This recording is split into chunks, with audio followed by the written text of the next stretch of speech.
Hello everyone, how are you doing? This is MD Tech here with another quick tutorial. In today's tutorial, I'm going to show you guys how to turn off sound and vibration notices or notifications on the Facebook mobile app for iOS and Android devices. So this should hopefully be a pretty straightforward process here, guys. And without further ado, let's go ahead and jump right into it. So all you have to do is open up the Facebook app and select your profile icon in the top right. And you want to select the settings button. If you do not see settings, you may have to expand settings and privacy and then select settings.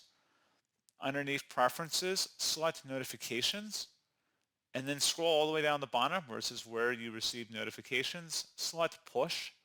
And then for the sounds and vibration options, if you want to have them enabled, it should be a little blue circle. Otherwise, click inside the oval to turn them off. And that is all you have to do. So pretty straightforward process, guys. And as always, thank you for watching. I do hope I was able to help you out. And I do look forward to catching you all in the next tutorial.